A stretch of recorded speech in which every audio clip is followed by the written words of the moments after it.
తినాల్సిందే, తినిపోవాల్సిందే మా ఇంట్లో అంటే నిజంగా ఎంత ప్రేమ అంత ఆప్యాయత ఉందో. స్వామివారు వస్తే భలే ఉండేది ఈరోజు. అటువంటి వాళ్ళే ఇప్పుడు నేను గర్వంగా చెప్పుకోవాల్సింది సత్యాగూడ ఉంది మనూరులో. ఈ గ్రామంలో ఎంతో మంది మనం విన్నాం, భగవద్గీత విన్నాం, చదువుతాము, అందరం చేస్తాం, కానీ ఆచరణలోకి వచ్చినటువంటి వాళ్ళే ఒకళ్ళే పట్టుకుంటారు అన్నట్టు ఈరోజు నారాయణ రెడ్డి స్వామి మల్లేశ్వరి దంపతులు, అలాగే లెనిన్ రెడ్డి మా రాధమ్మ దంపతులు, ఇప్పుడు సత్య ద్వారా మా వెంకటరామరెడ్డి, ఇట్లా చెప్పుకుంటూ పోతే కొంతమంది ఎలుగులోకి వస్తారు. కానీ భజన బృందం అట్లాగే లలితమ్మ గారి పెద్ద వయసు, ఈ శివానంద లహరి భజన మండలి ఈ గ్రామంలో ఈ కార్యక్రమాలన్నీ జరుగుతూ ఉన్నాయి అంటే నిజంగా చాలా ఆనందం వేస్తూ ఉంది మనందరితో పాటు కూడా. అట్లా ఈ కార్యక్రమాలు జరుగుతూ ఉన్నప్పుడు నాకు పెదనాన్న తెలుసు, నారాయణ రెడ్డి వాళ్ళ నాన్నగారు నాకు బాగా తెలుసు. నా చిన్నప్పుడు ఎత్తుకొని తిరిగింది ఆయన నన్ను, ఎందుకంటే మా ఇంట్లో ఉండేవాళ్ళు, నన్ను ఎత్తుకొని తిరిగిన సందర్భాలు అనమాట.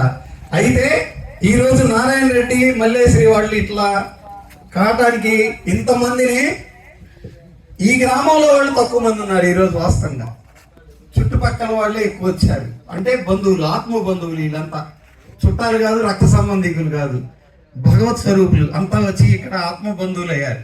అందుకని ఏంటంటే ఈ యొక్క కార్యక్రమాలు ఈ విధంగా కొనసాగాలి, వినాలి అన్నా కూడా అదృష్టం ఉండాలి.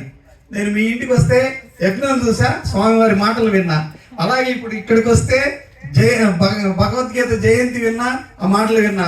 తల్లి నిజంగా నీరసంగా ఉన్నా కూడా చెప్పాలనేటువంటి మనసు వచ్చింది వెంకటనరసింహ గారికి. నిజంగా ఎంత అదృష్టం, ఆ మాట నేను వినాలి. అంతకుముందేమో మాట్లాడమంటే కాదులే అంటూ చివరిలో మాట్లాడింది. ఆ మాట అయినా మాకు వినిపించినందుకు చాలా సంతోషం అనమాట.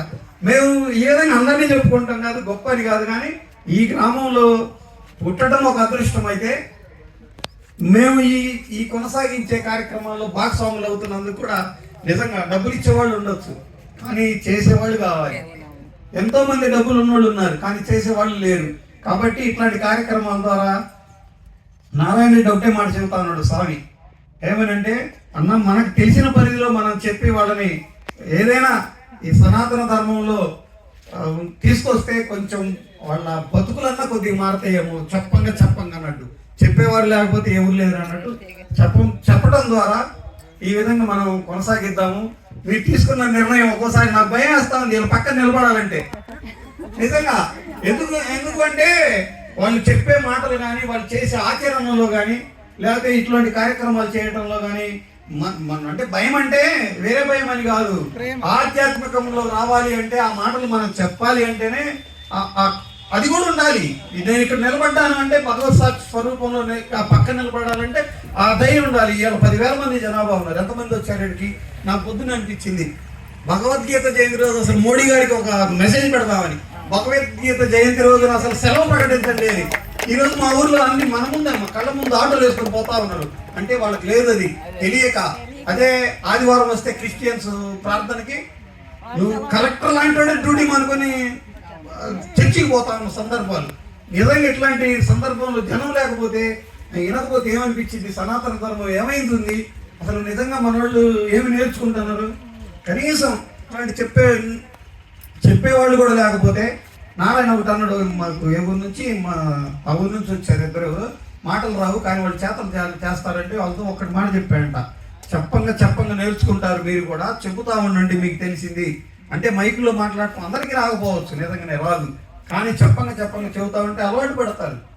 గాత్రం ఫస్ట్ లో నాకు తెలిసి రాధమ్మది కూడా బాగలేదు, తర్వాత గాత్రం పాడతా ఉంటే రాధమ్మ ఎప్పుడు పడింది అని అనిపించేది నాకు. తర్వాత అట్లనే చెయ్యంగా చెప్పంగా ఎన్ని వస్తే అది బాగా జరుగుతూ ఉంటుంది. ఇంకొక పాట పాడితే బాగుండే అనిపించింది. అట్లనే మా పద్మ కానీ, సీతమ్మ కానీ, పాపమ్మ అమరులైన సైదమ్మ కానీ వీళ్ళందరూ పాడుతూ ఉంటే అసలు నిజంగా అనిపించింది అనమాట. అందుకని ఓం నమ శివాయ ఏమనుకోబాకండి, ఏదో పూడుతున్నట్టు కాదు, నా మనసులో చెప్పాలని ఇందాక అనుకున్నా. అందులో మళ్ళీ నువ్వు చెప్పాలని చెప్పాను, ఏం చెప్పాలి ముందు చెప్పేంత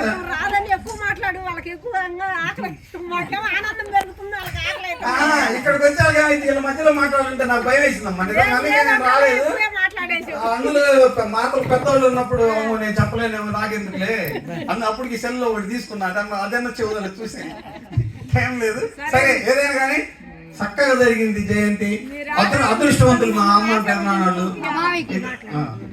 మాట్లాడతా పెదనాన్న మాట్లాడతా ఏదో ఒకటి చెప్పు.